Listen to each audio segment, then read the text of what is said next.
A shooting yesterday at YouTube's headquarters in California wounded 3 people, but left only the shooter dead. The killer was an Iranian refugee named Nassim Aghdam. Apparently, Aghdam believed that YouTube's content policies had somehow sabotaged her efforts to become a digital video star. In rage, she drove to the company's headquarters and opened fire. That's what we know. Now let's pause for a moment and pretend this is not the 8 p.m. show on Fox News. Let's pretend it's somewhere else on the dial, maybe CNN or MSNBC or actually any other cable channel or newspaper in America. If that were true, by definition, we'd have to draw hard and fast conclusions from this tragedy using the limited fact set available. We don't really know much at this stage, but sweeping dumb generalizations are what the media do, so we would do that. And of course, we'd need a very specific script in order to make those generalizations. So what do we conclude from what happened yesterday? Well, first off, the shooter was a woman. She was female. So clearly, America has a problem with toxic femininity. And we need to address that crisis right away, starting with more university panel shaming an entire gender. Somebody alert the HR department to this. And then there's the gun. We'd focus relentlessly on the gun because nothing is more pivotal in a shooting than the weapon that was used. It's always the gun's fault, always. The shooter in this case used a Smith & Wesson 9mm handgun. Those guns need to be banned tomorrow, along with all other assault pistols. And if you disagree with that, you're evil. Next, the shooter was a vegan and a supporter of PETA. Therefore, PETA is now a terrorist organization. Anyone who supports PETA, even those supporters who disapprove of mass shootings, is a monster and has blood on his hands. Let's hope that CNN hosts a town hall meeting where YouTube employees can scream at PETA spokesmen. They deserve to be screamed at. They caused the shooting. But wait, media outlets aren't reaching any of those conclusions. Why not?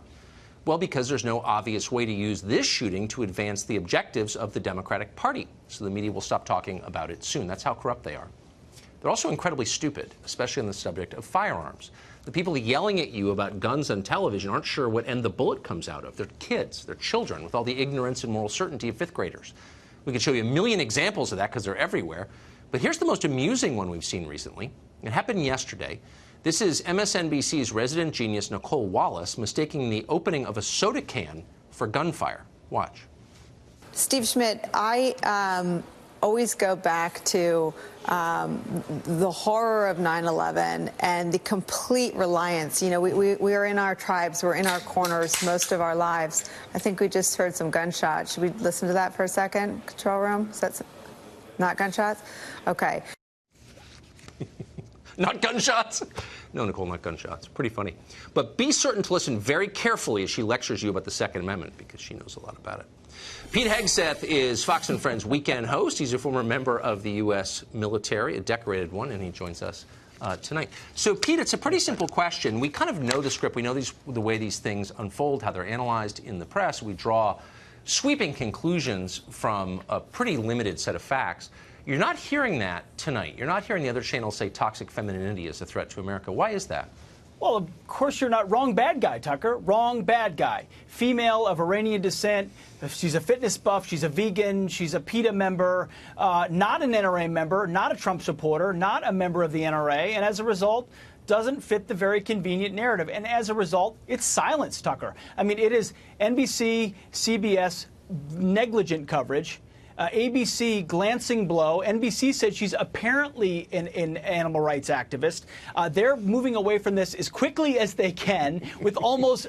imagine if it was an NRA member that did this. Is he apparently an NRA member or is he actually an NRA member? In this case, apparently an animal rights activist.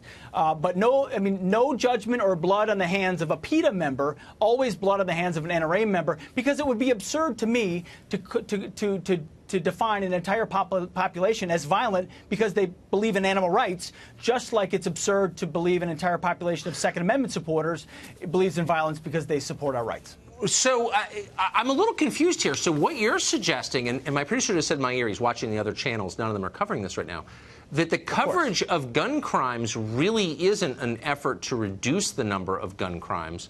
It's an effort to make a series of partisan points? Is that what you're saying? It's an effort to impugn the Second Amendment and those who support it, Tucker. I mean, ultimately, it all depends on the labels that apply. You know this, identity politics are one-sided. If you, a white Christian male who voted for Donald Trump and believe in the Second Amendment, who owns an AR-15, then you must have a proclivity to violence. But you are a female of any other shade who owns a handgun and supports animals, and you commit violence. Nothing to see here. Turn the channel. Good Morning America, as they did this morning, will not even cover this shooting, and won't draw a larger narrative as a result. Again, apparently an animal rights activist.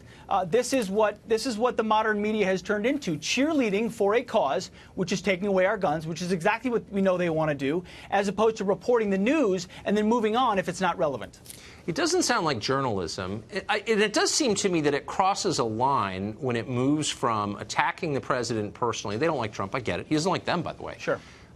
But from that, which you could sort of understand, you probably shouldn't do it, but I get it, to moving over to advocating for specific policies that affect 320 million Americans as if there's only one side of the debate. It moves from childish annoyance to full-on propaganda. Of course. Doesn't it? I've heard journalists on other networks say it is our obligation to continue to talk about the Parkland shooting because we owe it to the American people to keep the conversation alive. If we don't talk about it, the conversation doesn't continue and policies don't change in Washington, D.C.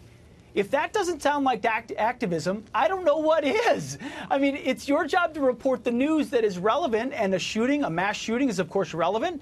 You cover it, and then you move on as necessary. But they're deciding what to cover and dwell on to try to change That's policy. Right. But what's so striking is, I mean, if you were going to pick a topic that the media would lobby on, maybe camera angles or lighting, they sort of make up. I mean, they're experts in that stuff. But is there any group in America that knows less about firearms? Nicole Wallace mistook a soda opening for gunshots. I opened my my Diet Mountain Dew, which I happen to like, and no one around here jumped and thought it was an AR-15, let alone a 9mm. I mean, I need Diet Mountain Dew because I'm up at 6 in the morning like you used to be. It keeps us awake, but I've never mistaken, nor anyone I know would mistake that as gunfire. They know nothing, Tucker. How many members of this media are members of the NRA? How many of them have ever fired an AR-15, let alone an M4, which I carried, let alone a 249 squad automatic weapon? They don't know a squad automatic weapon from a BB gun. Yet they're going to tell me what I can or cannot carry. Of course it's political activism to help their Democratic buddies. They're in the tank. It's not convenient. They're not going to cover it. Who put all the dumb people on TV? I always ask myself that. Pete, it's great to see you. You're not one of them. And I appreciate your coming on tonight. Thank you.